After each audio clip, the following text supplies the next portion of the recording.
Good morning, everyone, and I would like to thank you once again for taking the time to join us today for our live webcast in joint collaboration with Microsoft and Comparex. The focus for our webinar today is on better collaboration with your test teams using the tool Visual Studio. Microsoft will present and explore the key benefits of Visual Studio 2013, including some of the testing tool improvements of Visual Studio. Our reseller partner, Comparex, will present some of the benefits and special promotions currently on offer.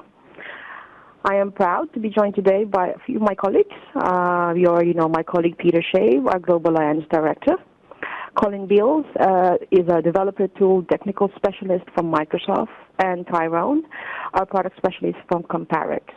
I'll quickly go through the agenda. So the first part will be welcome and test house case studies presented by Peter.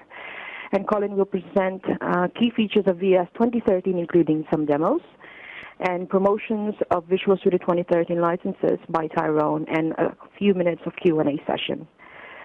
Before I pass you over to my colleague Peter, please feel free to type in your questions on your Q&A pod now or during the presentation. We will answer all or most of your questions if time permits. A full screen option is also available at the top of your screen if you need this, which might be quite useful when Colin does a few of his demos during the presentation. So without further delay, I now pass you over to my colleague Peter, who will present an overview of Test House. Peter? Thank you, Mel, and welcome everyone to this our latest webinar where we share with you what we're doing with our partners and what we think will be of interest to the testing community generally. A little bit of background for you on Test House for those of you who haven't come across us before. We're an IT risk mitigation company. We've been focusing on that for the last 14 years. Everything we do is around performance, functionality, and security testing. We don't write software, and we don't get involved in any other kind of consulting. So it's a very narrow niche, but a very deep one. We're headquartered in London with additional full service centers in India and UAE. And we have additional sales operations in the United States and throughout the Middle East. Our permanent headcount now is around the 200 mark, plus we have about another 400 associates dotted around the world who actually complement our teams as and when we may be short on particular skill sets at any given time. We're very proud to have been the first Visual Studio Inner Circle partner. We were approached by Microsoft in 2005, so we were there from the launch really in the UK. And we've been a gold partner since 2011. We are experts in Visual Studio 2013 and can offer you support across the whole range of services that you may be looking for. In terms of case studies, we have undertaken a number of projects, and the following three, I think, give you an overview of the benefits of working with Visual Studio. The first one, BMI. UK airline that I'm sure most of you have heard of. They were looking at bringing the development of their online booking engine in-house. They had it outsourced and were finding that the company that was actually writing it for them were not as responsive as they'd like them to have been. So the BMI development team rewrote the site using Visual Studio 2010 Ultimate, and which offers powerful automation testing. And we were engaged to overall manage the project and to implement the automated testing. The benefits, as you can see there, a couple of very impressive quotes. The airline were actually advised it would take 6 months to build the website, but they completed it in 4. And they reckon they saved around 6 working days of testing per month for the pilot project. When the whole project was complete, they estimated that going forward it would save them something like 250 man days a year. That's a pretty impressive ROI. Emirates NBD, major bank in the UAE, they were spending too much time testing a core banking application. They tried to attempt implementation regression testing, but found the tool that they were using did not support the correct applets. The bank decided to manually test the menu structures within Finacle, but then started to look at other potential solutions.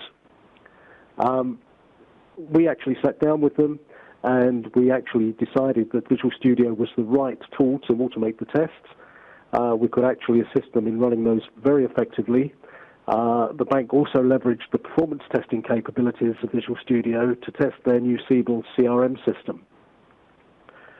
So today, Team Foundation Server is used for all ALM at Emirates NBD, including source code control, defect management, testing and reporting. And as you can see, there's another very good quote from the customer there. This is another client in the Middle East, in Kuwait this time. A little bit shy on publicity. They don't like us to use their name, but they're happy for us to talk about the project. This was in the mobile testing space. What we're finding is mobile is probably our biggest growth area at the moment, and they wanted to give their customers 24-hour access to their accounts through a number of devices, in addition to giving people the ability to actually locate their nearest branch on their mobiles. We decided that the best tool to enable them to do this was the C-Test mobile automation tool, one of our other partners, and it's used widely across many banks. We then created links between C-Test and Coded UI Test with the required devices. This allowed the devices to be connected to a PC with C-Test installed, which in turn allowed for simulations of the screens on the PC. So Visual Studio 2013 could interact with this app using the full power of the MS tools. C-Test allowed recording of test scenarios and instantly converted these scenarios into C# MS test code. This code could then be copied and tested and pasted into a UI script, coded UI script. So while executing from VS 2013, the scenario could be played back in both the simulated screen and on the real device. The simulated screen by C-Test acts as an interface between Visual Studio 2013 and the real device and allowed on-device automation to be achieved. So a very valuable combination of tools there using Visual Studio 2013 and C-Test. So that's a little bit of a background on Test House and 3 recent case studies which I think prove the value of the tool. And at this stage, I'd like to hand over to Colin. Thanks a lot, Peter. So morning, everyone. My job today is to kind of take you on a whirlwind tour through what's new in the Visual Studio 2013 toolset. I'm Colin Beals. I'm a Visual Studio technical specialist at Microsoft here in the UK. So let's get straight into it because I've got a lot of capabilities to get through today. So I'm going to start off just fundamentally into the IDE, where we've done a lot of work, starting with the user interface, making sure that we've improved our color and differentiation inside the development experience, making it easier to navigate around, particularly in the kind of light colors that Visual Studio defaults to. We've improved Team Explorer for particularly areas like pending changes and builds, where we got a lot of feedback that the panels here couldn't be popped out and extended and moved around the IDE to where users wanted, so you can now do that. Finally, the kind of IDE has become connected now. And by connected, I mean you can now log into the IDE, and this enables you, as you move across different machines that you may have access to with Visual Studio, to have your settings synchronize across these devices.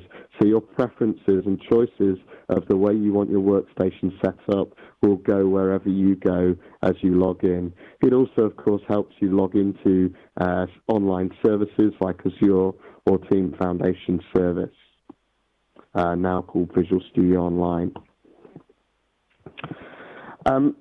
We've improved in the IDE things like the toolbars. I didn't think the toolbars could be sexy. I think there are certainly a lot more sexy feature now.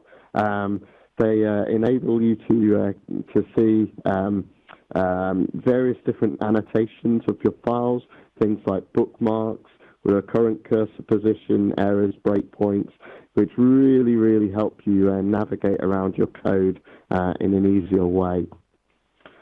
We also have a map mode on top of the toolbar, which gives you a bird's eye view of your code, enabling you to get a good view of what it is that the area that you want to zoom into and actually potentially move to in the IDE.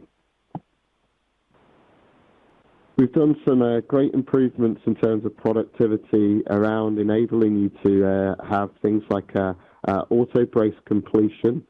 So as you're typing a single brace or a bracket or a brace, we'll actually complete those for you. Quotes will complete for you as well. And of course, if you delete the starting brace, we'll delete the end one as well. Very similar to what you may well have seen in the web editor experience with starting and ending tags. We've also put some move line functionality in where you can move a single line or multiple lines up and down with the Alt cursor up and down key. Finally, in the IDE, we've decided to go into a definition of any object that you're wishing to view a lot easier and more contextual with the Alt F12 key. So the normal F12 key will go to definition. We now have a peak definition where we'll actually bring up a inline window of that definition inline in your code, meaning everything's very contextual and you don't have to zoom off to another window at any point in time. So for CodeLens, hopefully I'll be able to demo this for you, so I will whiz straight past the slide and share my screen with you where I can actually then show you this functionality.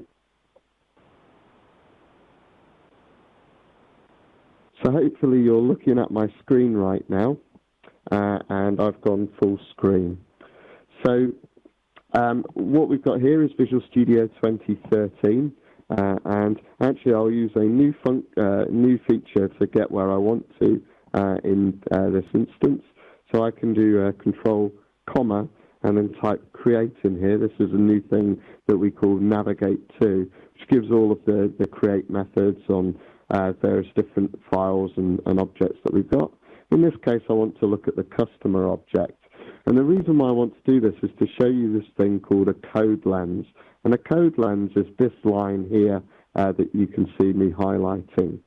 The code lens actually isn't a line of code in the IDE. You can see me stepping up and down. It will skip that line. Basically, this is a heads-up display of things that I can't tell about the code just by looking at it. So I can read the code, but I can't tell who calls this code. What other code calls this code? Whereas this two references shows me that two other things will call into this code that I have here. I can see details like how many unit tests actually touch this code. And in fact, in this instance, I can see that one of these unit tests is failing and one is passing. I can see historical data about this code, things like who was the last person to touch this code, so I can tell that Brian was the last person and two other people have been in this method at any point in time. And I can see, of course, that 4 changes are there in history for this code. The cool thing about these two final options around version control and looking at who's actually been in the code and the change sets that they've done is that if I had link integration, which I don't have on my virtual machine, I would see presence information for these colleagues of mine, and I would be able to instigate a link conversation with them. So I could, in context of Visual Studio, have a chat with Brian or Annie and see the code changes and talk about the code changes that they've made in this window. I'm going to pop back to my slides now. So I will just head back there and move swiftly on through the presentation. Other features that we've added to Visual Studio are around performance and diagnostics. We felt that we had a lot of tools in this area, so we collapsed these into a unified hub where we could place all performance and diagnostics tools all together, things like your profilers, all existing in one single place. And whilst putting it in one single place, we decided to make this contextual. So the type of application that you're running, we can display the performance and diagnostic tools that are available to you in this instance. And we've added a few new ones for different application types. And I'll talk a little bit more about those in a second when I talk about Windows 8.1 applications. We've improved in this hub as well the debugging scenarios. So things like memory dump analysis. We now can analyze a memory dump for .NET applications, enabling us to not just look at a period of time, but I can also look at a memory dump compared to a second memory dump, maybe a baseline. This helps to spot leaks of memory as we go through time in our application. We also have IntelliTrace performance indications. So if you're using the System Center monitoring agent, which you can use from System Center, or you can download separately from System Center on the Microsoft Download site, or is used in our Application Insight technology that I will talk about later. All of these will capture IntelliTrace performance indications, whereby we can spot where code may be slow and be able to debug into that further. In terms of Windows 8.1, we've done a bunch of work here to make coding easier for Windows Store apps. We've improved our XAML editor to include IntelliSense around data binding and resources. We've enabled more intelligent navigation, so the ability to flip between the code and the editor very, very easily and seamlessly, which was a big complaint area in previous versions of Visual Studio. We've increased the number of templates that are available when you start a new project in Visual Studio 2013 for Windows Store. One of the key ones being a hub application, which is one very similar to maybe something like the travel app that comes directly with Windows 8. We can now actually, out of the box, create an application very similar in style to this and get started in developing a very rich Windows 8.1 application. Finally, in terms of Windows 8 coding, we've integrated services like Windows Azure Mobile Services to enable you to do notification across a range of different mobile devices that you're working with. This enables you to use a service where you can, in a unified model, push notifications to iOS, Android, and Windows Phone in one seamless way, working through an Azure service to do this. In terms of Windows 8.1 applications, some of the performance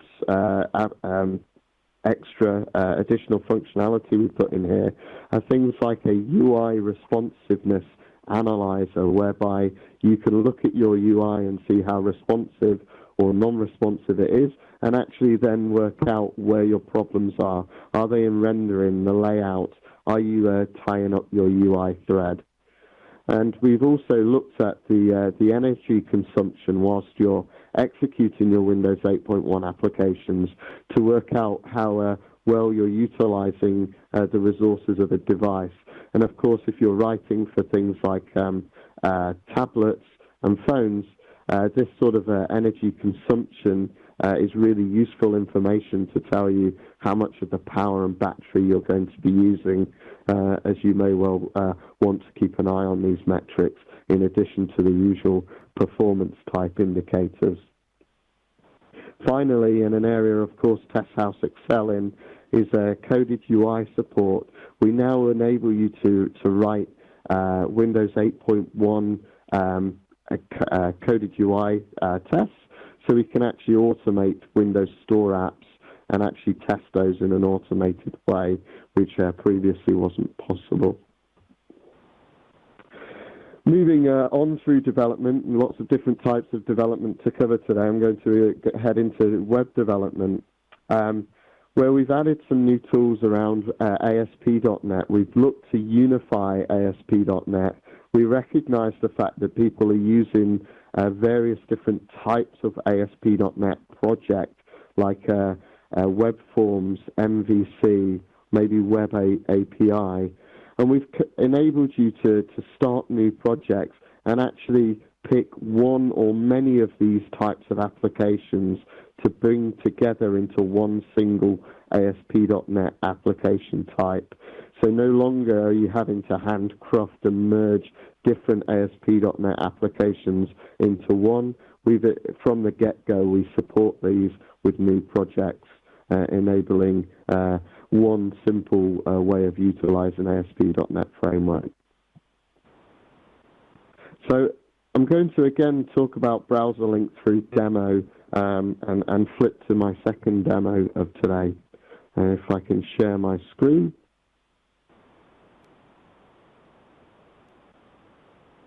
So I will share my desktop once again and flip to my virtual machine. Now in this instance, this application that I'm running is a web application.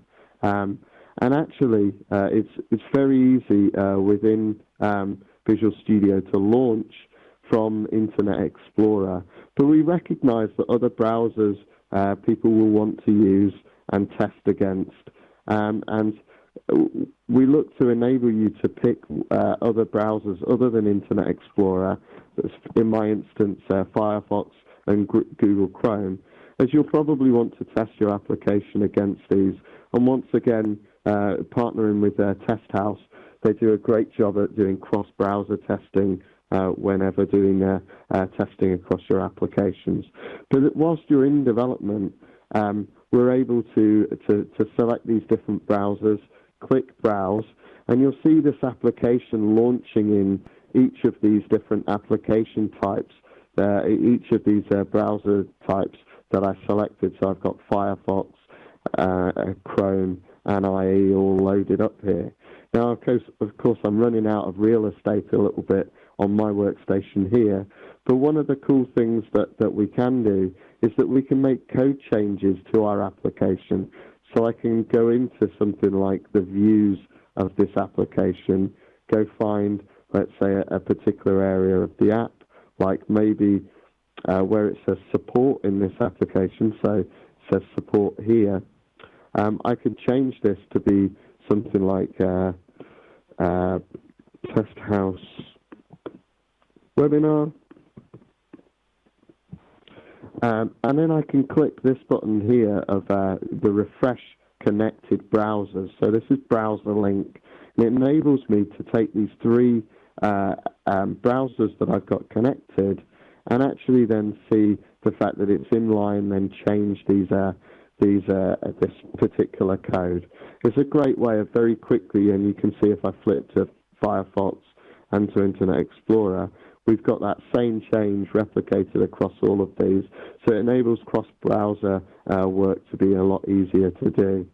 Now, from any one of these browsers, I'll pick Chrome as an example. Another thing that you can do is use a tool that we call Web Essentials to actually look to actually interact with your application. And this uses the fact that underneath Browser Link, we have a connection between this application and Visual Studio. So there's always a connection between this browser and Visual Studio. So I can click into this, change a profile to be, I don't know, something like My Profile. And actually what's happening there is if I look back in Visual Studio, it's actually changing the code here to say My Profile. So it's a link between a browser and the code where you can actually edit as well in the browser, and that's all made available through Browser Link, the connectivity with this and that tooling. I will flip back to my presentation now and stop sharing and keep heading through here. So The next thing I'd like to talk about is the ALM capabilities that we have within the product. So we've enabling further use of the agile process or agile processes, whereby we now enable your work items to have some parentage above your product backlog items. Specifically, out of the box, we call these features. And this is for large agile teams or larger agile teams. You're often wanting to have a parent item that maybe doesn't fit into a single sprint and maybe is delivered across multiple teams. And so this feature enables you to manage a portfolio of work across a wider sort of spanning team and growing number of teams and manage it in a single uniform way. This feature relies upon Team Foundation Server to enable it. Another Team Foundation Server 2013 feature is the ability to do very simple charting on your work items through the web interface. And this makes it very flexible and easy to create these different charts around work that your teams are working on, and enable you to pin any one of these charts or any number of these charts to your project homepage so everyone can see these key metrics expanded out in a very simple way. As far as coding goes for Visual Studio, we've enabled Git support for version control as a distributed version control system. So the traditional Team Foundation Server version control hasn't gone away, but we've supplemented Team Foundation Server with the choice of picking the leading distributed version control system, which is called Git. And we enable through Git integration into Visual Studio, whereby we can actually use Visual Studio, talk to Git, and actually then commit our source code back to a central hub repository that sat inside Team Foundation Server or Visual Studio Online. It just gives further choice for developers as to where they want to store their code and the version control system that they wish to use. And now we feel that we've got a kind of best-of-breed centralized version control and best-of-breed distributed version control, giving our customers the option to pick any one of those systems. In terms of collaboration between your project teams, we've introduced something that we call a team room.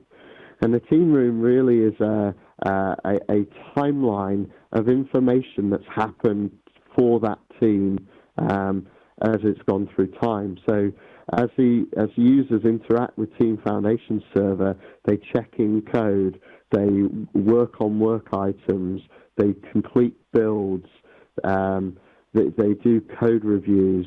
All of these key types of interaction with TFS are actually then organized in a timeline view, very similar to kind of Yammer, a Yammer conversation or a Facebook timeline if you use Facebook, and view your project in that sort of timeline-centric way and what's happened. You can augment that with chat features where you can actually chat to your colleagues about within a team and have a contextual team discussion about anything within this team room. Finally, to collaborate, we through the web UI enable you to comment on on code that you've put checked into the source code repository. As far as testing capabilities go, we've introduced a couple of key new testing capabilities, the first of which is load testing in the cloud. For a long time, Visual Studio Ultimate has supported load testing, but one of the things that you need to do in a load test is supply hardware whereby that is used to actually drive the load onto your application. This is a great use of the cloud where we can use the elasticity of the cloud to actually say, well, these the infrastructure that we use to generate load, we can actually spin up on the fly using Windows Azure and actually have this then increase the amount of load on a pay-as-you-use basis, just as we would with any cloud service. This enables us through Visual Studio Ultimate to ramp up the load very quickly, and then when we finished doing our load tests, we stop paying for that load injection infrastructure. If you're doing load testing on a kind of a periodic basis, this makes it very cost effective to do load testing. And of course, you should speak to Test House if you're looking to do any load testing, as they've got some great skills within load testing in being able to work out the best ways to load test applications and actually then introduce this technology into your application, whereby then you can drive load at scale. In terms of other test capabilities, we've created a web-based interface whereby you can do your test case management.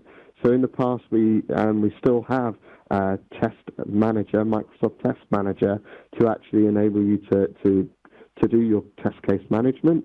We now enable this through the web, and this is useful if you're using other platforms, and it's also just a really useful way within the tool to enable broader reach sometimes to people wanting to access and edit test cases and look at the test suites and test plans that have been put in place for your projects. Finally, the final area I want to talk about is DevOps.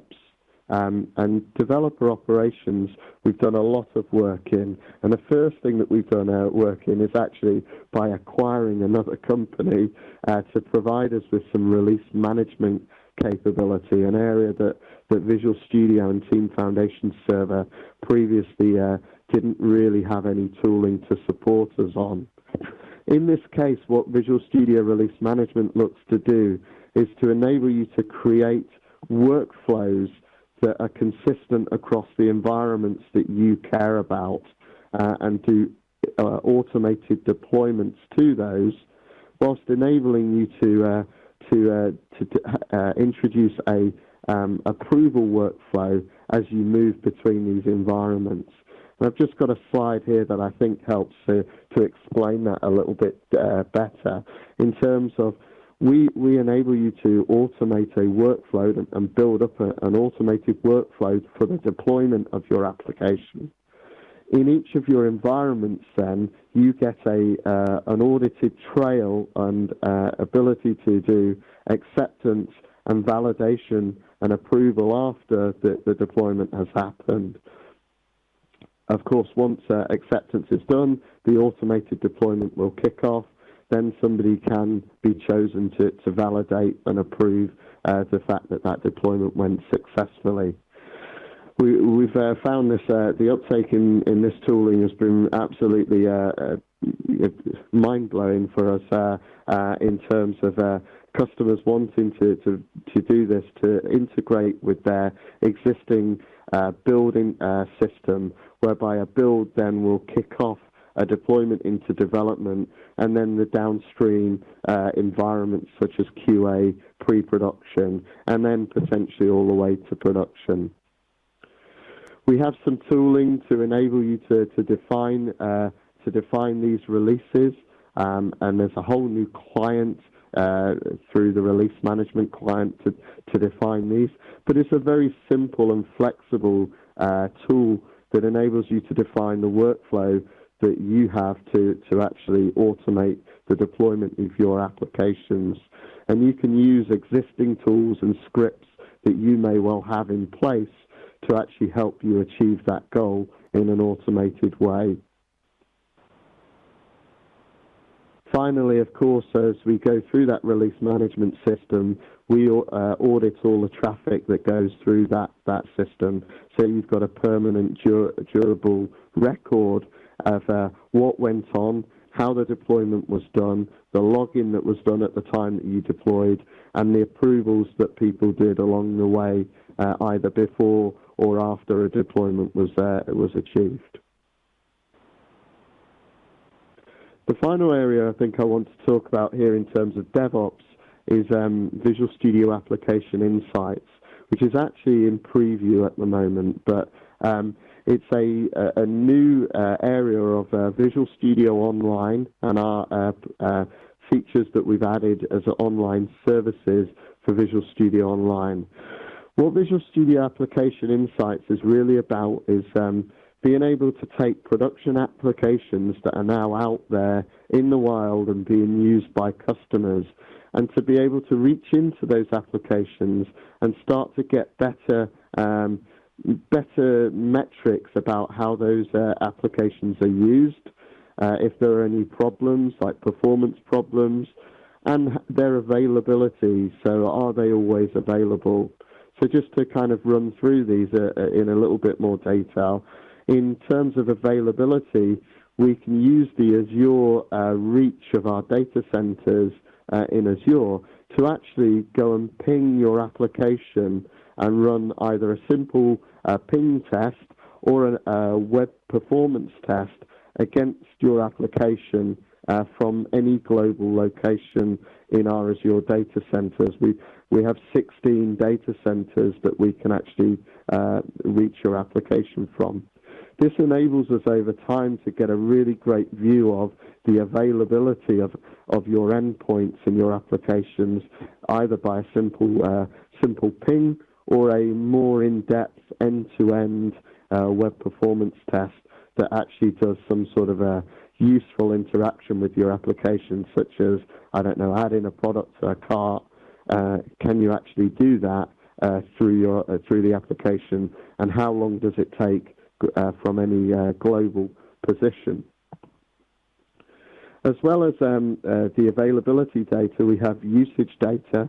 So here we can actually monitor the usage of your application, how many users are coming into your application, what browsers are they using, what devices are they using if it's a more of a device-based application, what language are they using your application with, those sorts of things. And even things like loyalty of your users, how long before your customers come back, which of your pages are the most popular pages in your system. This enables you to start getting better learning about your application to then focus on future developments that are based on the true usage that your users are using in your application, rather than that kind of guesstimating how users are actually interacting with your applications. So that's another chart, so showing the region that traffic is coming from.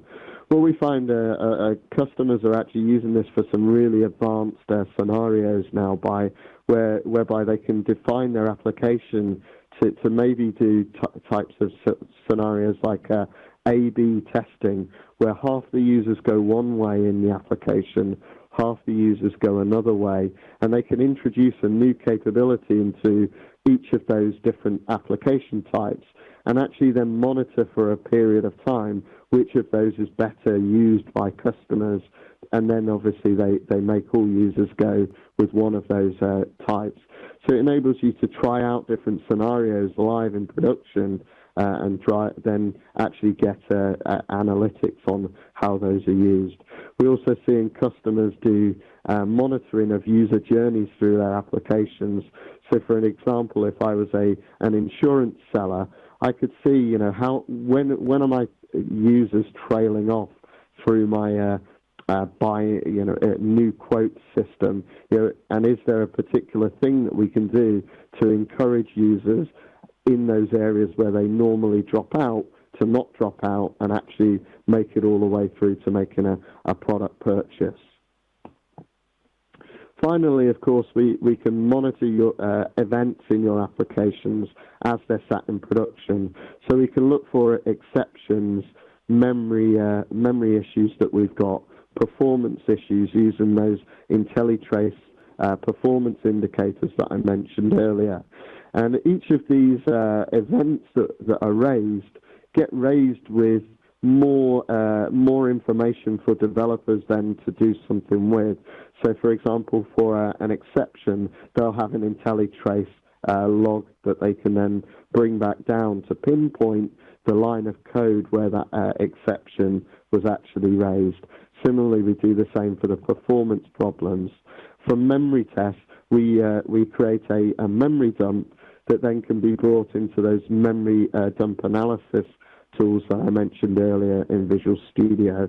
So we're really starting to bring these operations, production systems back into development to enable the debugging and kind of a problem resolution process to become that much more seamless.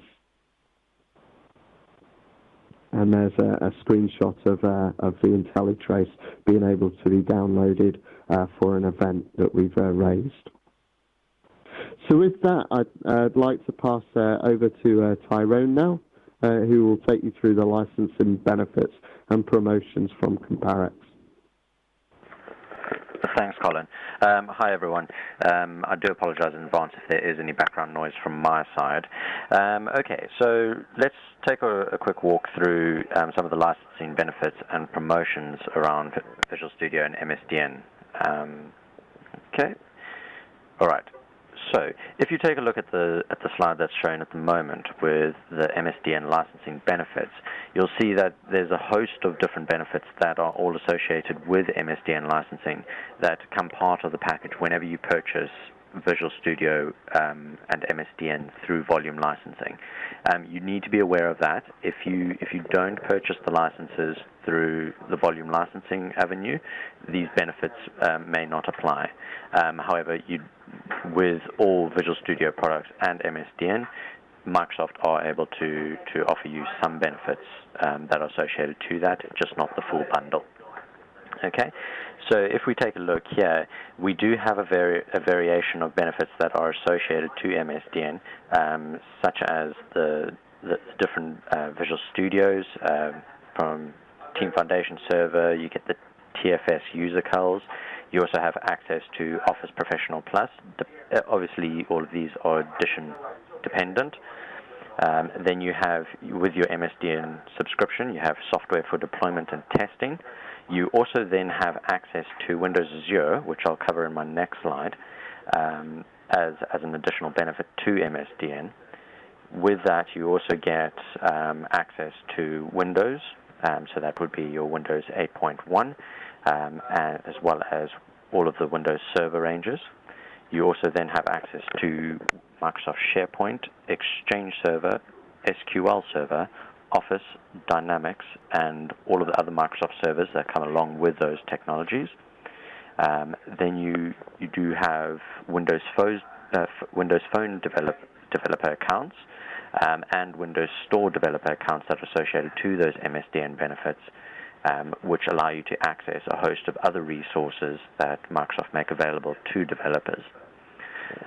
Moving on to the next point, you also then have access to the Office 365 developer subscription, which provides you with additional resources associated with the cloud offerings.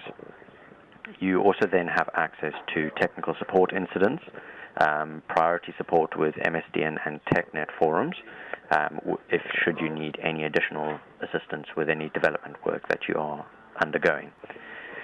You also have access to your Microsoft e-learning collections, as well as the MSDN magazine, MSDN online chat, and special offers from partners such as ourselves at Comparex. Okay, so moving along to the next slide, I just want to briefly touch on the Azure offering that you get with MSDN subscriptions. So for every MSDN subscription that you purchase, you immediately have access to Windows Azure as an additional benefit in the background. Now, the benefit itself is not unlimited. However, you do get a certain quantity. So if you take a look at the slide, if you purchase the Professional Edition, you get $50 per month of Windows Azure time in the cloud, free of charge as part of that benefit. These benefits refresh every month. However, they do not accrue over a period of months if you do not use the full allocation. You will be given that set amount. So, for instance, $50 per month for that subscription. So you can use those Azure subscriptions however you feel. There is no limitation on what you can do with it, so you are free to explore Azure as much as possible. When you are going over and above those amounts, you do then get charged a little bit more from Microsoft. But then if you are using a large quantity of Azure, you can speak to partners such as ourselves, and we can then discuss all the variations and offers behind Azure to cater for your specific requirements. Okay, so moving along to the next point, and this is my final slide, so I like to keep it nice, short and sweet. At the moment, we have some license promotions that are running with Visual Studio and MSDN in partnership with Microsoft. So you have 35% discount on any test professional purchases. You also then have a 30% discount on all upgrades to Premium Edition. You also have a 30% discount on all upgrades to the Ultimate Editions. And then you also have a 30% discount on Visual Studio Release Management. Right, and that is all from me, and I'll just hand over to Mel for a bit of Q&A. Perfect. Thank you so much. Thank you, Peter, Colin, and Tyrone for your presentation today. As Tyrone says, we are now taking questions. So if you do have any questions that you wanted to ask Peter, Colin, or Tyrone, please do type them on your Q&A pod, as always. We will take just a couple of questions today, because I'm sure you guys want to move on for the rest of the day. So we'll take a couple, and then we'll take some of this offline. So I've got a few questions coming through. So first question, can I deploy a non.NET applications like Java? Colin, I think this is for you, sir. Can you deploy? So I'm assuming that the question is around the release management tool that I spoke about and the deployment there.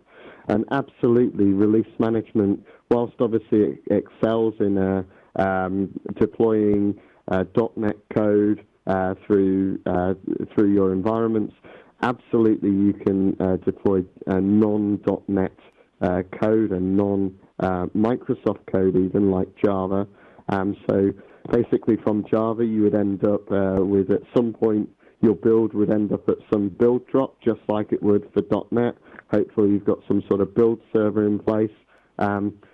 Therefore, release management picks up the code from that point and actually then instigates the deployment workflow that is required for that code to get live out onto the boxes in each of the environments that we talked about. Perfect. Thank you, Colin. I've got another question. How do we get started with application insights? I think, Colin, that will be for you again, sir. Okay. Again, this is probably because I mentioned that this was in preview at the moment. So application insights currently to date is in preview, but if you have a Visual Studio Online account, and if you don't have one, if you head to visualstudio.com and sign up there on visualstudio.com for a Visual Studio Online account, any account on Visual Studio Online, right on the home page, the front page has a Try Application Insights button on there. Now, at the moment, that will take you to a landing page whereby you can apply for a voucher code to get into the preview. They're normally taking about 1 to 2 days to actually respond to those and actually then give you your code for application insights. We're ramping up the amount of users that are being used there, obviously to general availability, which will be sometime shortly. And maybe if you're listening to this presentation on recording, maybe by that point the Try Application Insights just takes you directly to the getting started part. Once you're into the actual application insights, basically there's a bunch of different wizards that you can go through. So you tell it basically what type of application you've got, whether it be, I don't know, like a Windows Store application or a web app or a Java app. And we can then tell you these are the instructions, and they even put some neat little videos into those instructions of this is step-by-step how you get that application starting to instrument itself into application insights. And they're really simple to get started with. Really great new technology there.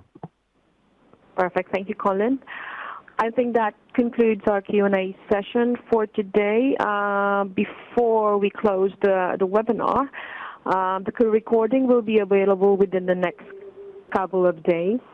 I would expect it to be earliest Thursday and latest Friday. Before we go, again, if you do have any further questions you would like to ask presenters, Colin or Tyrone, please email them to us. Our details are there, and we will forward your queries to both presenters. Thank you once again, Peter, Colin, and Tyrone, for your valuable presentation today. Did you guys want to say anything before we conclude or summarize the presentation? No, thank you very much, everyone, for attending today. Yeah, thank you to everyone that was able to make the webinar. It's most appreciated. Thank you, guys, and thank you very much once again for joining us this morning, and hope to see you all once again at our next webinar. Goodbye.